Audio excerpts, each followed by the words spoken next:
अरे भैया जल्दी करो, समय निकला जा रहा है। कुली कुली। अरे देख कर चलो भैया, कहाँ जाना है? शहर के बस स्टैंड पर इन आवाज़ों और इस शोर का आना आम बात थी, मगर आज इन आवाज़ों के बीच में एक प्यारी सी आवाज़ आती है।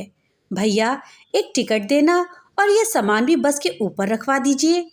यह आवाज़ किरण की थी, जो कि अपनी पढ़ाई पूरी करने के बाद अपना व्यापार करने के लिए वापस अपने शहर जा रही थी।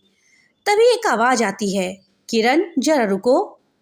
यह आवाज़ राहुल की थी, जो किरण को एक लिफाफा देने के लिए उसे आवाज़ देते हुए उसके पास पहुंचने की कोशिश करता है, मगर भीड़ अधिक होने के कारण वो किरण से नहीं मिल पाता और बस एक जोरदार धक्के के साथ चल पड़ती है और किरण के बैग से एक डायरी निकलकर नीचे जमीन पर गिर जाती है।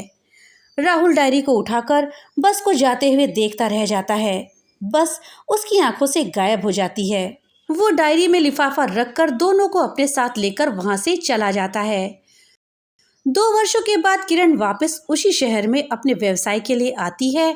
उसे इस शहर में अपने व्यवसाय की शाखा खोलने के लिए कुछ रुपयों की जरूरत होती है, इसलिए वो इस शहर की सबसे पुरानी और विश्वास पात्र बैंक में अपने व्यवसाय की शाखा इस शहर में खोलने के लिए एक लोन की अर्जी देने आती है।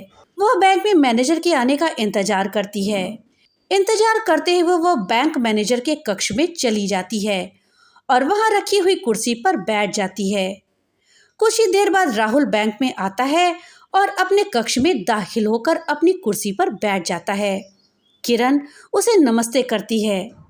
वह उसे बिना देखे नमस्ते कर देता है और पूछता है, जी बताएं, क्या काम है? मैं आपकी क्या सहायता कर सकता हूँ? किरण जवाब देती है, जी मुझे अपने व्यवसाय की शाखा इस शहर में खोलने के लिए बैंक से लोन चाहिए। ये मेरे लोन के लिए कागज। किरण लोन के कागज उसकी ओर रख देती है। राहुल कल आने के लिए कहता है।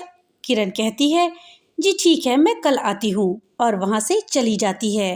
राहुल लोन के कागज देखने में लग जाता है। लोन आवेदक का नाम किरण। इस नाम को पढ़ते ही राहुल 2 वर्ष पहले उस बस स्टैंड पर पहुंच जाता है। वह लोन आवेदक की तस्वीर देखता है और समझ जाता है कि ये लोन आवेदक कोई और नहीं बल्कि उसका पहला प्यार, उसकी अपनी किरण है। शाम होने पर वो बैंक से घर पर पहुंच जाता है। रात का भोजन करने के बाद राहुल अपने कमरे की बालकनी में चुपचाप अकेले बैठ जाता है और किरण की यादों में खो जाता है। उसके साथ में बैठकर किताबें पढ़ना, उसके साथ में बैठकर कॉफ़ी पीना और उसकी एक छवि देखने के लिए उसका दिन भर इंतज़ार करना। वो इन यादों में इतना खो गया था कि सुबह का सूरज कब उसके कमरे में दाखिल हो चुका था उसे स्वयं भी नहीं मालूम हो पाया था। राहुल को जब इसका एहसास हुआ तो उसने घड़ी की तरफ नज़र उठाकर देखा। घड़ी में सुबह के 8 बज रहे थे। राहुल तुरंत बैंक जाने की तैयारी में लग जाता है। राहुल आज बैंक जाने के लिए रास्ते में अपनी संगीत की धुन में ही खोया हुआ था और आज उसकी बाइक की रफ्तार आम दिनों की तुलना में कुछ ज़्यादा ही तेज थी। बैंक पहुंचकर वो बहुत खुश था क्योंकि आज उसका पहला प्यार, उसकी दिल की धड़कनों में रहने वाली उसकी किरण को वो अपने दिल की बात कहने वाला था। दोपहर हो चुकी थी मगर किरण की कोई खबर नहीं थी।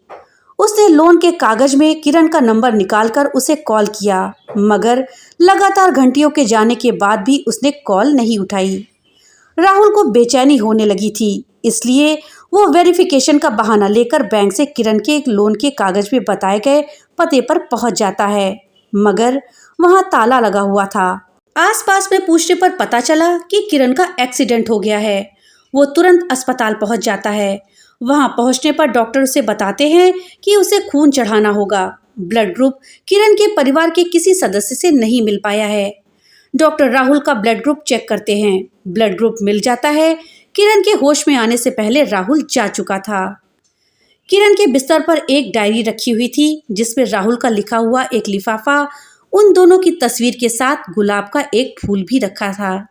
वो समझ जाती है ये राहुल है।